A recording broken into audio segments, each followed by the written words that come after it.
Hello and welcome to the Confusion Wrestling Podcast, the last bastion of independent wrestling. I'm your host, Rob Kammer, and this week I figured to switch things up a little bit. And by switch things up, I mean we could be calling it kicking it up old school, or doing what the people want, setting the pigeons free, if you will.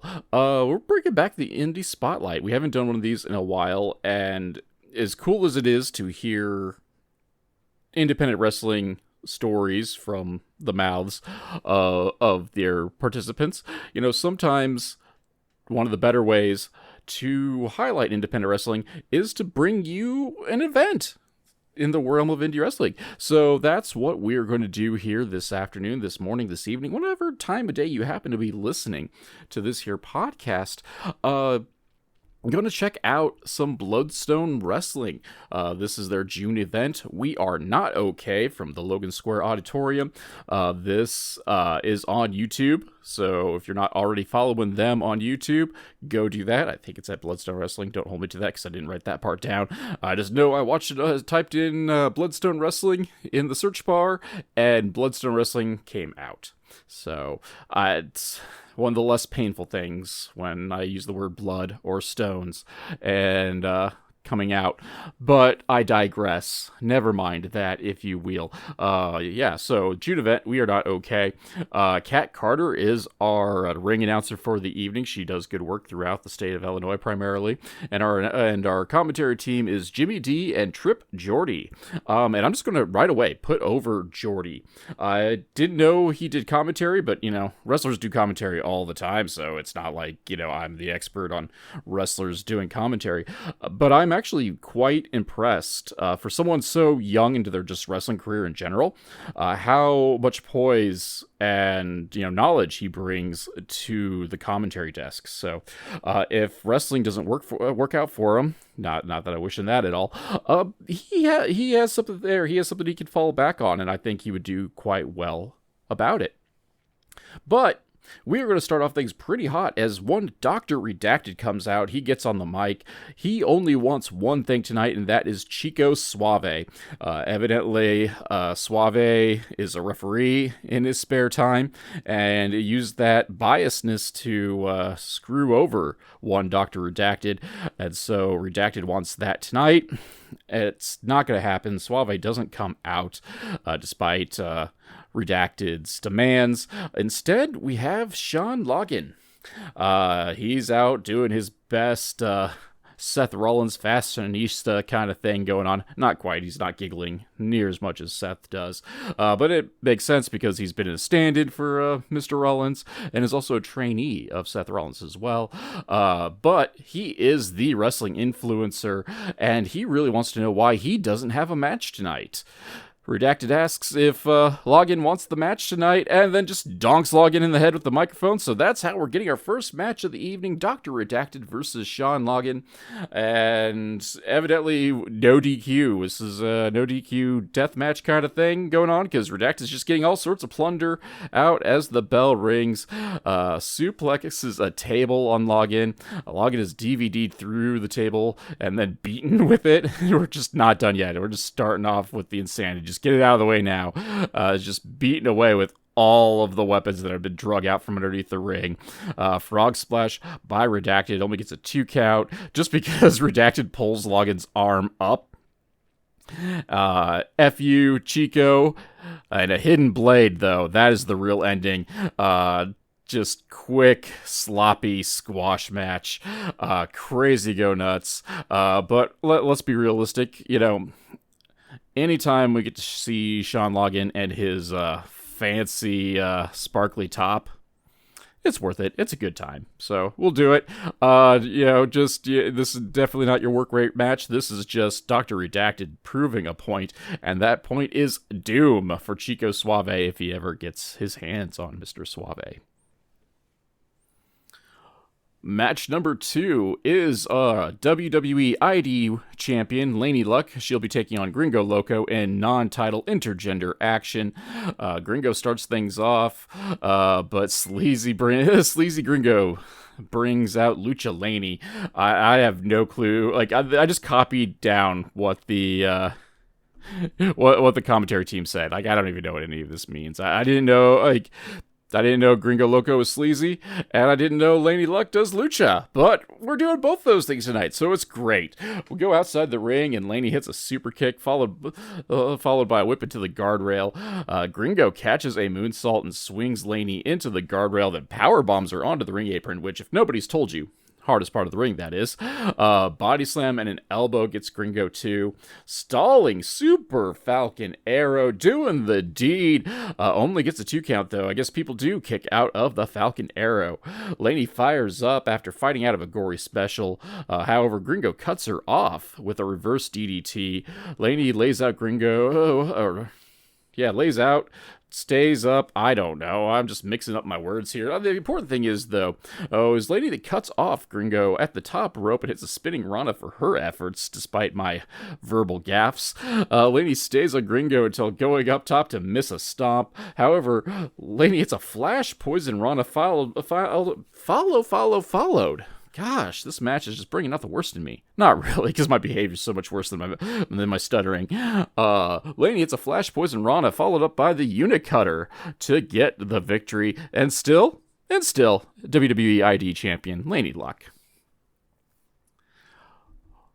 We get a promo from Alfonso Gonzalez. He is upset that he lost his Bloodstone Wrestling debut and just pretty much any other match that he's had in Bloodstone Wrestling. He has a fatal 4-way tonight, but he is going to target one Bobby Orlando. So that is our next match, as Bobby Orlando takes on Alfonso Gonzalez, taking on Rafael Quintero versus Gary J. Fatal 4-way action to be had, as I said, 15 seconds ago. Bobby Orlando gets the mic, tells the fans that they don't deserve his super awesome entrance music. Orlando is bitter because people booed him over Alfonso Gonzalez, and now we're going to get into cheap heat territory, going after the local sports teams and cuisine, because, it's going to endear you to the crowd to let you know that deep dish pizza and Chicago-style hot dogs are terrible, and that you probably put ketchup on your hot dogs as well. I mean, not every hot dog is a Chicago dog, so I think ketchup's acceptable, but you know what? Also, don't live in Chicago either. Live in the rest of the great state of Illinois, because there's 2 parts of Illinois, Chicago and not. So that's a whole thing. Read the news. We're trying to succeed from the Union, or at least Chicago. Anyway, digressing indeed. Alfonso shuts up Orlando, and we start the things off. We got dives. Gary J is powerbombed over the ropes under Orlando and Gonzalez. Dive by Quintero gets cheers to the crowd. Orlando tries to chop Jay, which is a terrible idea if you know what a Gary J is, and Orlando is promptly killed by a Gary J chop. And sidebar, for those of you not in the know, Gary J is one of the hardest choppers in wrestling. He chops like Walter/Gunther, except he has nowhere near the body mass of one Gunther/Walter. So Bobby Orlando's dead. Get a funeral. He was unsigned. We didn't care. Anyway, things pick up again. Everybody's getting their shots in and getting caught off by the next competitor before we get our mandatory Tower of Doom spot. However, Alfonso hits the TKO on Quintero, but Orlando dumps Alfonso out of the ring to steal the victory. Your winner, Bobby Orlando. And I could probably go into better detail this match, but you guys know how I feel about, recapping multi-man style matches. There's just a lot of stuff going on, and yeah, it's a lot sometimes. I mean, I can barely talk regular. I don't know how you guys expect me to keep up with a full multi-man match.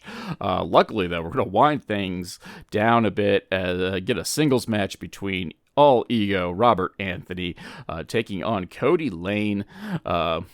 We are notified that Seon is not appearing tonight. I have no clue who that is, so it doesn't hurt my feelings none. But their replacement is in the form of Robert Anthony, Chicago area legend, member of the National Wrestling Alliance, as it is as well. Lane attacks Anthony from behind and strips Anthony of his robe and teases wearing it. That's a step too far, though. Anthony fires up. However, Lane cuts him off with a trip on the ring apron and takes over from there. Lots of sentons by Lane. He's like the Rio Riho, however you want to pronounce her name, I apologize for that one, of Sentons. Like, that's another sidebars. Riho does a lot of stomps and kicks, and it bores me. And Cody Lane is doing that with Sentons. So many Sentons, and I just kind of nodded off there, even thinking about it.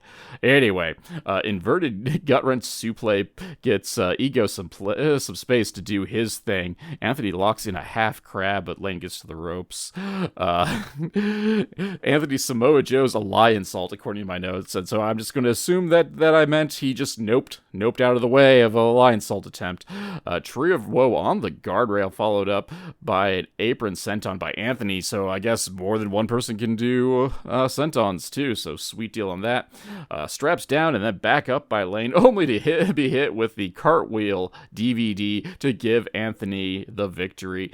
Fun match between these two competitors. They really hype up on commentary, kind of the wrestling IQ of Ego, as he's nearly a 20-year veteran, if he's just not flat out a 20-year veteran. I can't remember the exact numbers off the top of my head, about how he's able just to kind of like wait things out, pick his spots, and know better than just, to go a million miles a minute just to get his stuff in. Yeah. Then we're going to wander into some more crazy territory here. We're going to get some blood going on, because this is Bloodstone Wrestling, after all. As John Wayne Murdoch, a member of the Jim Fannin family, takes on Anakin Murphy with Davina Thorne. Thorne is upset that Anakin's getting cheered in this deathmatch scene, especially in Bloodstone. And we're just going to start things off with a dive and a gusset plate on Murdoch. Ew. Gusset plate to the shoulder and just biting of the blood. And like, I'm just gonna throw out there, like, even as a deathmatch fan, I really don't like gusset plates. I feel like gusset plates are just an accident waiting to happen. But that's just me. I like blood though, so it all just evens out. And wandering back into the ring, and we're starting to lucha. Wow, we're gonna deathmatch lucha, which I don't know why I'm so surprised with that, because there's a lot of deathmatch in lucha as well. At least we're luchaing until Murdoch is flapjacked through a door. Fannin pushes Anakin off the top rope into a table outside, finally kind of pushing things back into Murdoch's favor. However, Thorne KOs Fannin with a slap. Anakin gets gusseted now, head and armpit. And I'm just thinking, how much like armpits sweat, and like that, like. That can't feel good. And now we're just like splattering like gusset everywhere, wherever we can get a shot in. Russian leg sweep by Murdoch on a cinder block gets two. Murphy comes back with a deadly drive onto a pile of cinder blocks. Jeez, man, that had to hurt like a mo. DVD through a plastic forked board gets a 2 count for Anakin. Swinging super play followed up by a pile driver on the cinder blocks by Murdoch gets 2. And now I'm done. I haven't brought it up in the podcast for a while, because we haven't done the indie spotlights in a bit, but I'm just going to throw out there that like I am, despite my love of modern wrestling, I am very much old school in feeling that like pile drivers are one of those moves that should always be protected, especially when we're starting to gimmick things. And like, I know this is supposed to be kind of like a career-making match for Murphy, but dude kicked out of a pile driver. I got nothing. And like now I'm like fully awake and full in grump mode at this point as Thorne comes into the ring to confront Murdoch. Fannin hits her from behind to let Murdoch suplex Thorne onto a chair, so I guess she's a deathmatch junkie now too. I mean, I guess that's what happens when you hang out with Anakin Murphy enough. That, however, fires Murphy up, but crashes out into a board in the ring. Murdoch hits a low blow, followed by a brainbuster as Fannin is finally ejected from the ring. Anakin locks it up, a quick roll up for the 3 count. And just like out of nowhere, deathmatch ends with a roll up. So like I can respect that. However, I'm still not respecting the pile driver not being the finish. So -5 stars, despite my love of deathmatch wrestling. And like these two guys are actually decent deathmatch wrestlers. So anyway, this is a good time to take a pause for the cause, I think. Let's take a moment to take a breath, get over the fact that a pile driver is not the finish of a match. Get yourself a coffee, get yourself an energy drink, get yourself a whole gosh darn coffee maker, and we'll be back in a momento. Hey folks, the Confusion Wrestling Podcast has become a veritable hub of shopping and treats and all that sort of good stuff. Whether you need a sugar-free alternative to energy drinks in the form of Raise Energy, or maybe even, top-of-the-line ice makers, coffee machines, and other household appliances, all through my links section. All you got to do is wander down to the descriptor of this week's episode, check out the various links, click on them, and go shopping like you normally would. Heck, it's no difference. You just came in and just said Rob sent you. And that way, you can get the things you need, maybe even at a discount, and the podcast gets a kickback as well. So be sure to check out those links. Thank you very much for listening. Back to the show. And we are back. We get kind of a backstage promo / dream sequence as Jay Marston wishes Solomon Tupu would tag with him. I mean, I would hope so too, because they're technically kind of part of a larger group known as the Hate Keepers, but what do I know? But magically, we are at the Black and Brave Wrestling Academy, where we're having kind of like a fictitious tag team match, and Tupu is reluctant to make the tag until Marston assures that he really wants to be Tupu's tag team partner. So I didn't know Marston had that much of a sense of humor to him. So it was a little fun thing, and I don't know if that's a good thing in my head. If I can just basically point out anytime somebody is in the Black and Brave Wrestling Academy. But there we go. However, this segues into our next match. It is a triple threat tag team match as the newly signed NWA team of Valor and Grayson take on the Hate Keepers, also taking on the team of Bang and Matthews. And it looks like we're going to start things off here with Valor and Grayson diving upon the Hate Keepers. Bang and Matthews take over after the Hate Keepers take out Valor and Grayson. Pop a powerbomb for everyone by Tupu. Even Marston gets a powerbomb for his efforts. Powerbombs for everyone. I love it.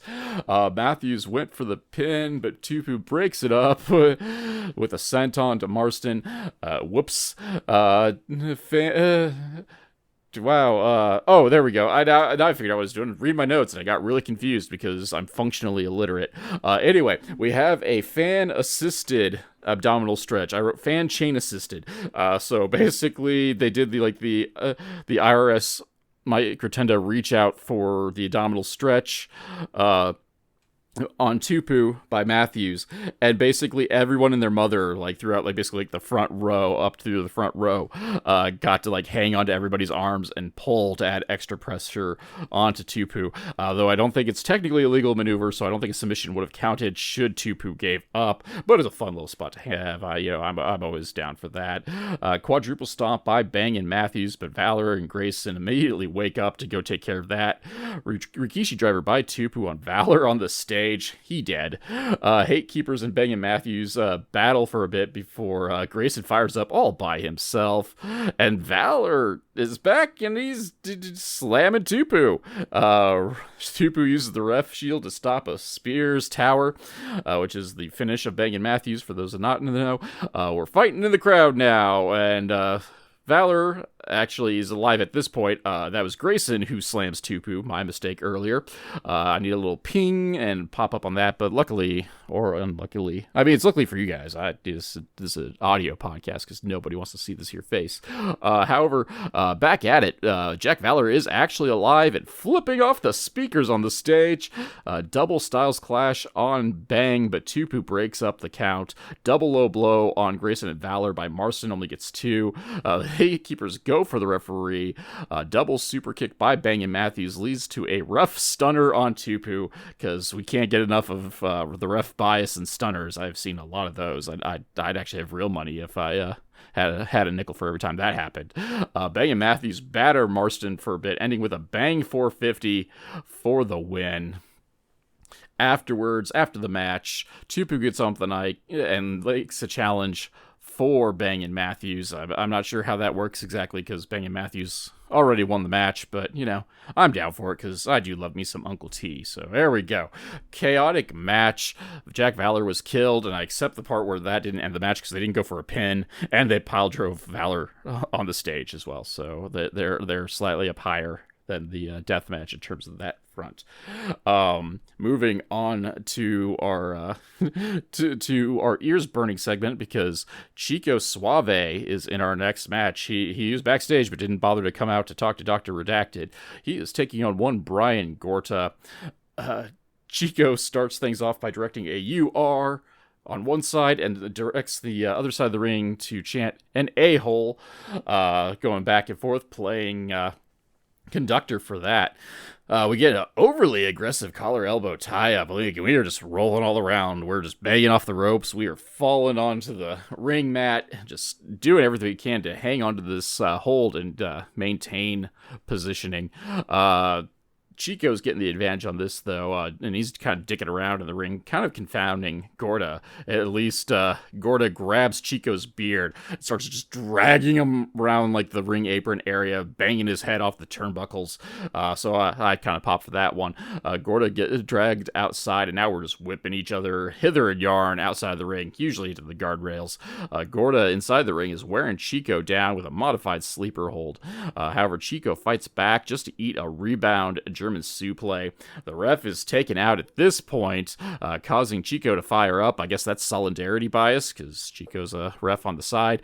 A visual pin by Chico, but the ref is still unconscious. The ref is so unconscious he doesn't notice that as Chico's going for the worm, Dr. Redacted comes out, blue mist and a chair shot. Redacted pulls Gorta onto Chico, just enough for the ref to wake up to see this pinfall and count to 3.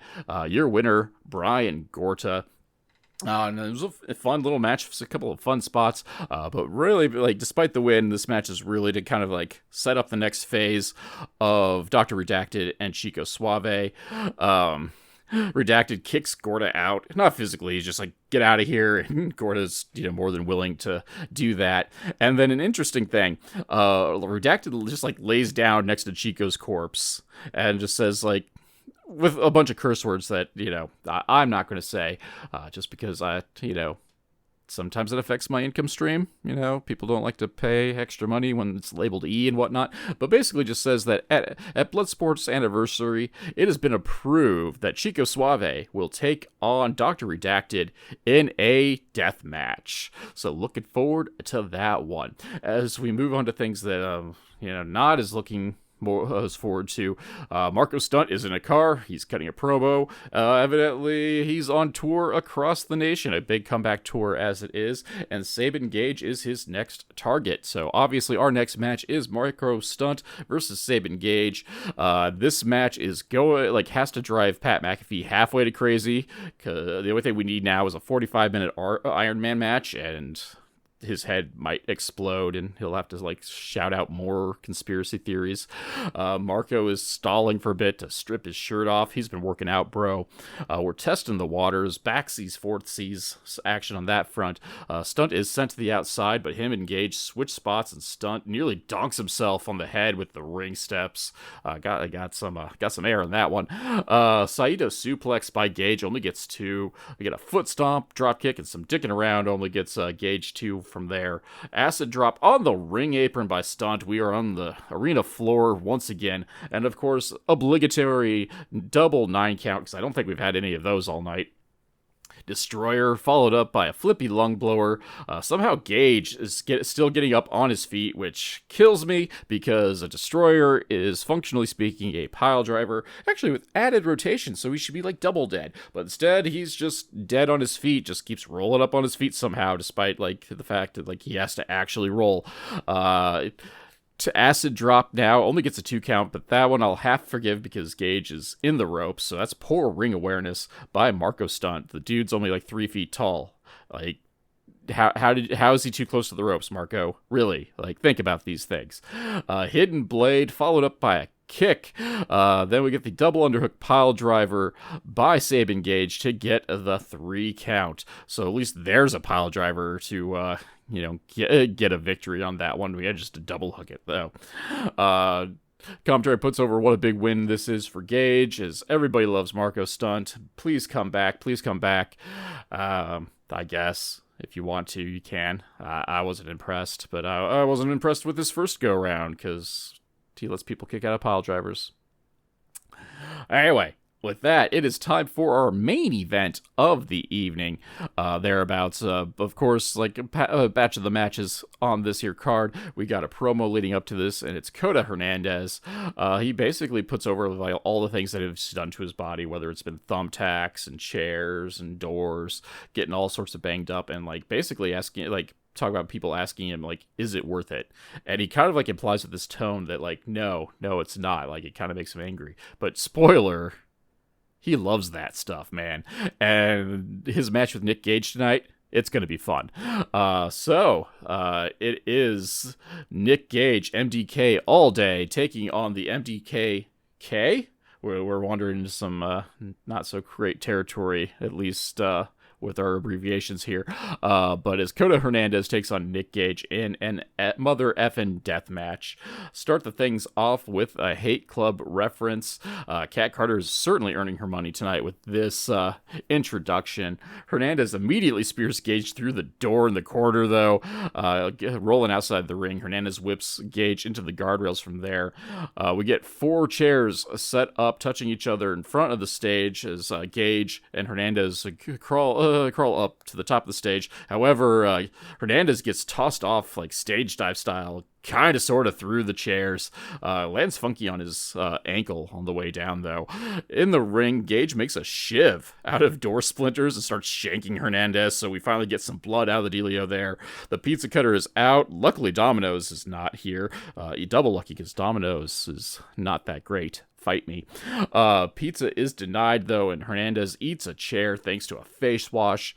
Gage hits a senton on a door. It's kind of like set up like a table. Or figuring out my notes again because I don't know, had a stroke or something, too many pile drivers or something of the like. DVD by Hernandez and Choose Death Style off of that. So like that was crazy go nuts. So chairs with their backs lined up against each other just got DVD'd onto that.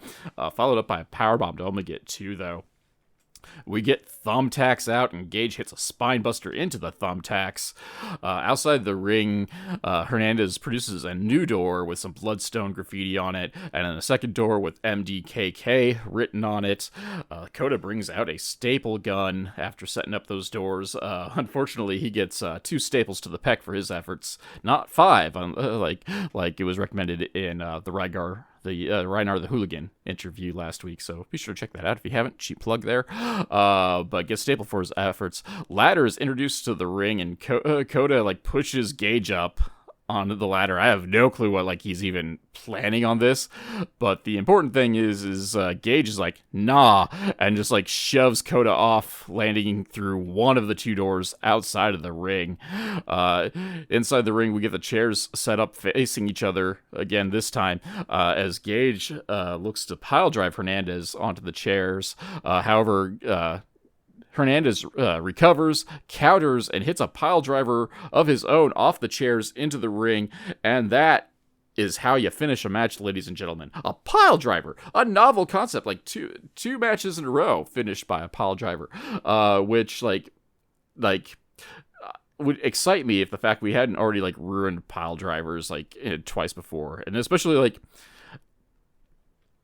like this is one like where you really need, and I'm not blaming the main event for this one, because but like maybe they should have yelled at people more, but like one thing it sometimes is lacking in independent wrestling is, we'll call it overarching match psychology, and like you don't want to repeat spots throughout the night, especially if they're going to be related to the finish.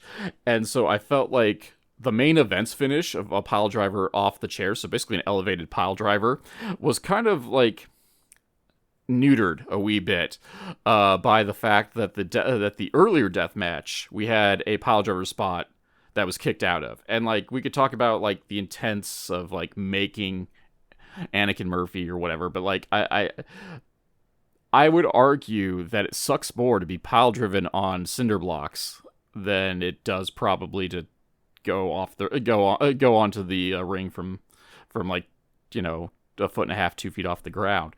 And I think the whole card psychology needed to kind of like be mindful of that. And like, that's one of like the little things we don't see a whole lot of necessarily in independent wrestling. And I could probably go off on tangents speculating why for that. But I'm not, because I don't have the information. I'm not familiar with the overall like structure of Bloodstone. I just saw some dudes I liked promoting Bloodstone, so I thought I'd check it out, and that's what I did. But the show isn't technically over yet. Hernandez is given respect by Gage because it does take a bad MFer to take out one Nick Gage. And so that is actually how the show ends, with a show of respect, which was refreshing. I did appreciate that overall. So yeah, there we go. There is Bloodstone Wrestling from June of this past year. We're not okay, and I was not okay with all the pile drivers being kicked out of. But you know what? Barring that, it was a solid show that I did enjoy overall. I'm a neckbeard. I can't just sit back and enjoy wrestling all the time. Sometimes I have to go out and get my glasses and be like, well, actually, and say some totally asinine opinions about things that probably will get me beaten up, next time I leave the house. Joking, I don't leave the house.